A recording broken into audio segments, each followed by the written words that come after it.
Skyscrapers around the world serve as structural forms of amazement, thanks not to just their visual beauty, but also their equally impressive capabilities. Check out 10 stunning futuristic skyscraper concepts that gained recognition at the 2014 eVolo Skyscraper competition. Number 10. Winning first place in the contest is Vernacular Versatility, the brainchild of Young-Ju Lee. It's designed to embrace traditional Korean residential architecture with a modern twist. The edge of the roof is curved to control sunlight, and the structural elements are adapted to high-rise structures. Number 9. The carbon dioxide structure, aka the Propagate Skyscraper, is a work of art. Basically, the building grows itself, as a vertical grid scaffold is used for the frame, while weather, wind, and carbon dioxide are utilized to help the bare elements transform into a solid construction material. Number 8. The solar-powered 3D printed tower known as Sandbabel. Envisioned as a research facility and comprised of numerous skeletal tornado-like buildings in the desert, the main section of each structure is built with sand that has been sintered through a solar-powered 3D printer. The second portion of the buildings is situated partially underground and connects the structures via tubes. Number 7. The Climatology Tower.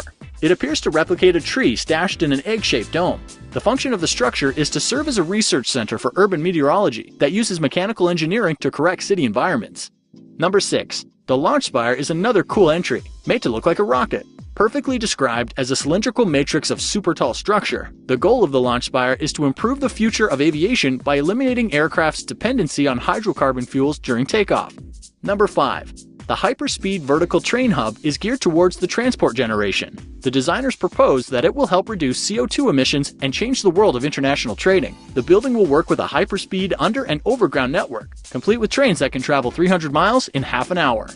Number 4. The visually appealing Rainforest Guardian Skyscraper is certainly a beauty. It's comprised of a forest fire station, a weather station, water tower, along with scientific and educational labs. The structure can help to prevent forest fires by capturing, filtering, and storing rainwater. Number 3. The new Tower of Babel is comprised of steel. Meant to be built on desert ground, the top panels are made of glass, which helps the interior air warm from the sunlight. That air is then sucked into a chimney tower where wind turbines take over and help convert kinetic energy into electrical power. Number 2. Project Blue was created to tackle the pollution problem in China. The structure is essentially a cooling tower that transforms suspended particles in the air into green energy. Number 1. The Urban Alloy Tower. The tower takes advantage of existing transportation infrastructures in New York City to create an innovative residential structure that will draw energy out of Manhattan and pull it to the 4 other boroughs without interfering with existing land use. The designers commented, "We aim to optimize a heterogeneous and highly linked set of living environments capturing the air rights above these systems."